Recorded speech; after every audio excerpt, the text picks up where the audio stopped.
Senhoras e senhores, sejam bem-vindos. Hoje eu gostaria de falar sobre resistência e sobre história.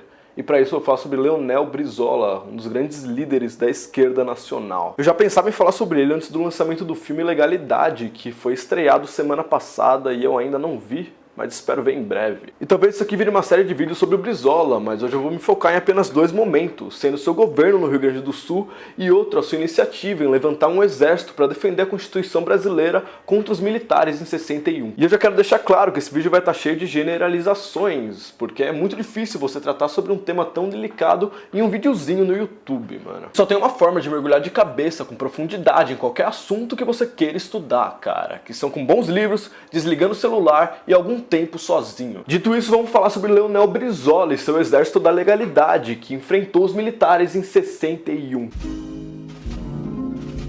Brizola nasceu em 1922 no Rio Grande do Sul e morreu em 2004 no Rio de Janeiro. Seu pai foi morto na Revolução de 23 e por isso ele foi criado com a sua mãe, uma camponesa de origem humilde que sempre prezou por sua educação. Brizola entrou para a política em 1945 no partido fundado por Getúlio Vargas, o PTB. Foi no mesmo ano em que ele estudava engenharia na Universidade Federal do Rio Grande do Sul. E foi mais ou menos nesse período que Brizola conheceu Neuza Goulart, que era irmã de João Goulart, o nosso presidente, que futuramente seria golpeado pelos militares em 64. Eles se casaram em 1950 e tiveram como padrinho ninguém mais, ninguém menos que o próprio Getúlio Vargas, maluco. Brizola virou governador do Rio Grande do Sul em 1956, mas até ser eleito ele já tinha virado deputado federal, deputado estadual e prefeito de Porto Alegre. E foi quando Brizola virou governador do Rio Grande do Sul que ele começou a ganhar repercussão internacional com as suas reformas sociais. Ele investiu na reforma agrária, ele investiu em educação e ele nacionalizou empresas.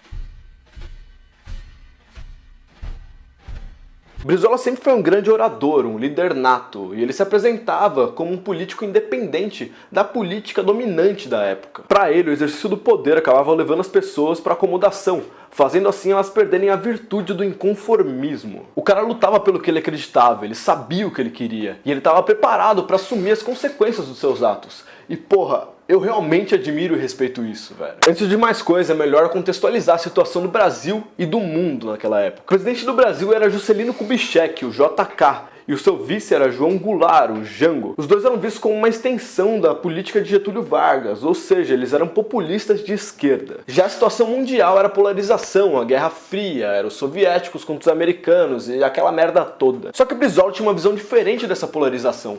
Para ele, o Brasil não tinha que abaixar a cabeça nem para os Estados Unidos e nem para a União Soviética.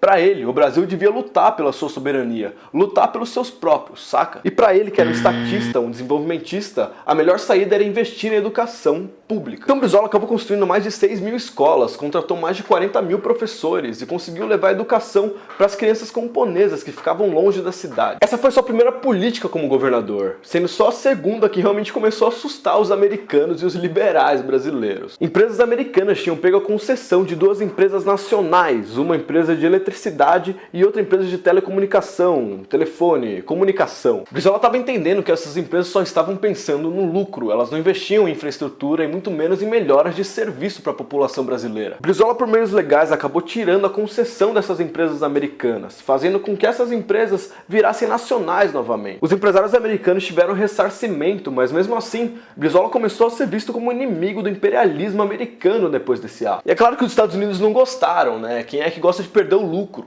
Quem é que gosta de ter outro país para competir com ele? E para finalizar essa parte do seu governo no Rio Grande do Sul, Brizola faz uma pequena reforma agrária, fazendo assim os liberais e os gringos cagarem na calça, mano. Tudo que Brizola fez foi apoiar o movimento de agricultores sem terras, os ajudando a criar acampamentos para reivindicar 20 mil hectares de terras não produtivas, que não estavam sendo usadas, estavam paradas e pertenciam a multinacionais. Vocês acampam, levem para lá quantas famílias de sem terra puderem, levem algumas coisas para comer, organizem uma cozinha, um fogão, né, um bom chimarrão, vocês gostam de tomar mate, e aí comuniquem ao governo. Façam publicidade desse ato, mostrem a miséria de vocês. Eu vou levar os jornalistas lá, depois, para ver a situação, para que divulguem, para que mostrem isto que ninguém vê, que é a população sobrante do campo, que está se aglomerando nas cidades, formando favelas, construindo barracos porque não tem para onde ir. E nesse primeiro acampamento acabaram juntando-se quase 7.000 pessoas. E eu fui lá, levei comigo com o meu convidado até o comandante do Terceiro Exército. E levei o presidente do tribunal, levei o bispo. E lá num palanque, eu comecei a perguntar a eles quantos filhos tinham. Tinha alguns agricultores com 12 filhos, outros com 15. Quem é que serviu aqui ao exército? Muitos, dezenas, centenas levantaram as mãos. E quem é que esteve na guerra? Quem foi soldado da FEB? Levantavam os braços e diziam, nos prometeram tudo, governador, e nós aqui estamos em busca de um pedacinho de terra. Levantaram logo uma cruz lá e puseram acampamento João 23, somos cristãos, queremos terra. E nós acabamos desapropriando aquela área, naturalmente tratamos de indenizar.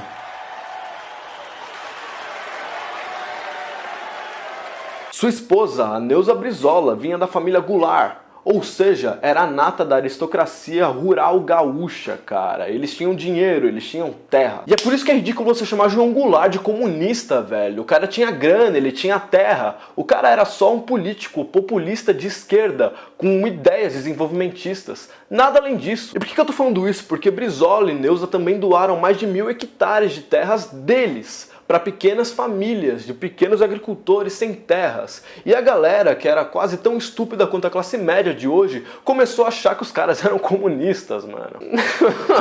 É tão difícil entender que terras que não estão sendo usadas podem ser usadas por famílias que não têm onde dormir, onde morar, caralho. É difícil entender essa porra, mano.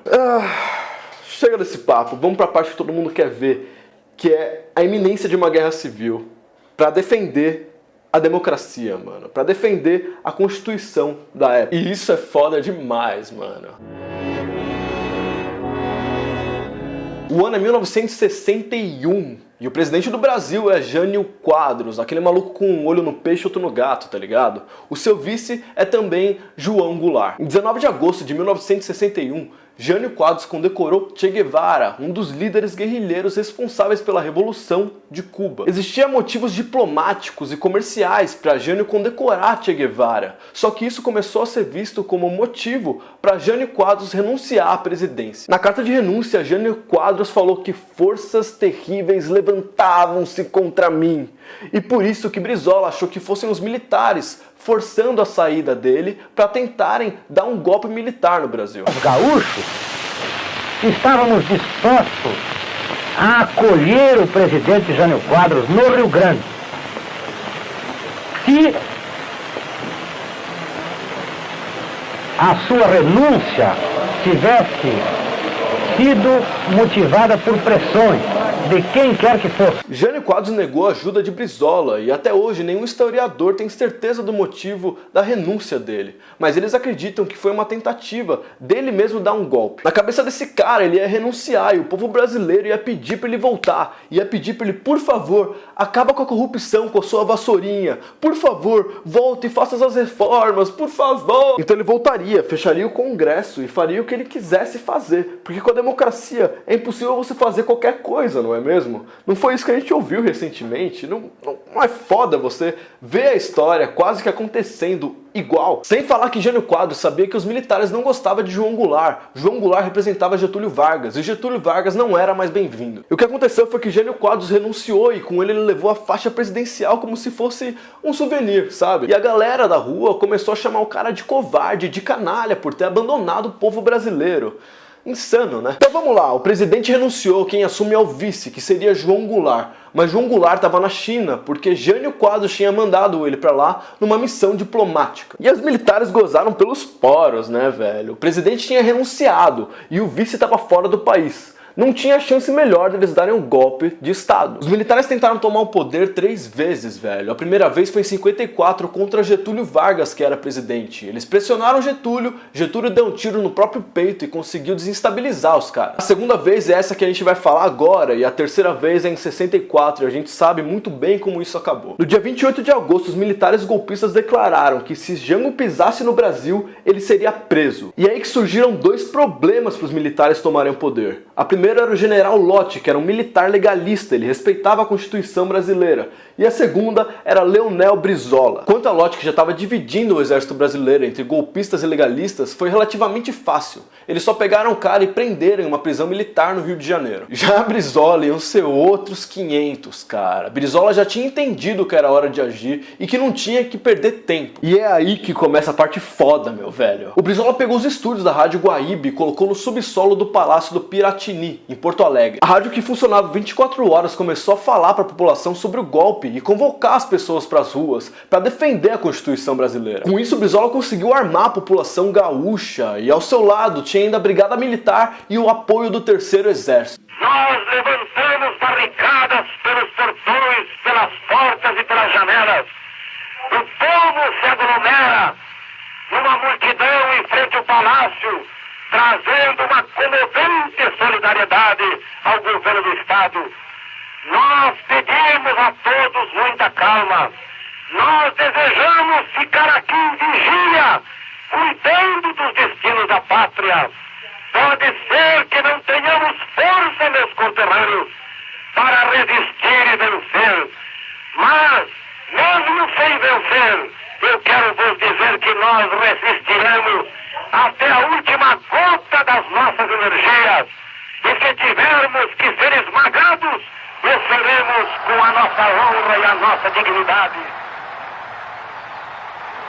Porra, você vai me falar que isso não é lindo pra caralho, mano? Então tava armado o exército da legalidade, e se os militares realmente quisessem dar o golpe, eles teriam que enfrentar Leonel Brizola, que tava liderando a população brasileira em prol da Constituição. Tava instaurado um estado eminente de guerra civil, e os militares tinham acabado de declarar que iriam bombardear o Palácio do Piratini. Os militares tinham mandado uma força-tarefa da Marinha para uma base aérea no Rio Grande do Sul. Essa força-tarefa teria como objetivo pegarem os aviões e bombardearem o exército da resistência. Só que os sargentos dessa base, antes da força-tarefa chegar, esvaziou os pneus das aeronaves e eles não conseguiram sair dali. Aos poucos a resistência começou a se espalhar para o resto do país e os governadores de vários estados começaram a declarar que estavam apoiando o Leonel Brizola. Nas ruas e maiores avenidas do país começaram a ter manifestações de estudantes, da UNE, de civis, da OAB, todos defendendo a democracia, e os militares começaram a falar: mano, fudeu, tá ligado? Ou era guerra civil e derramamento de sangue, ou era um acordo que devia ser feito. O que aconteceu foi que, sem Brizola saber, João Goulart fez um acordo com os militares através do Congresso Nacional, e ele aceitou voltar à presidência,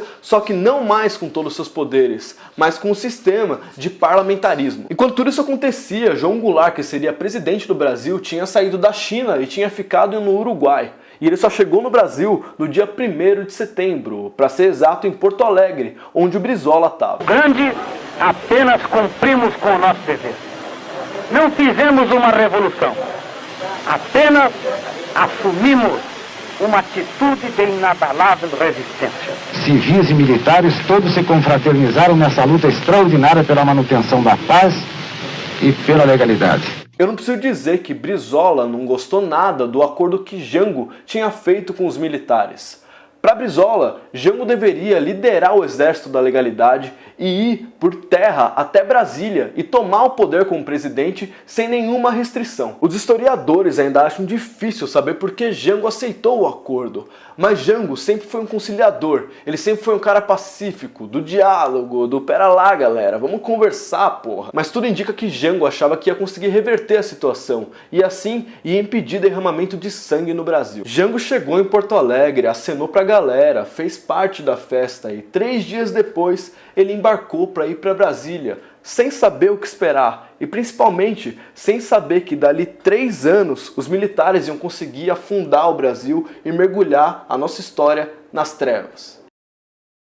Bom, se você aguentou o vídeo até aqui, eu só agradeço e espero que vocês tenham gostado. Se tudo der certo, eu vou fazer mais vídeos sobre Brizola, mas isso vai levar tempo, porque eu preciso de pesquisa, eu não consigo só ligar a câmera e falar um monte de bosta.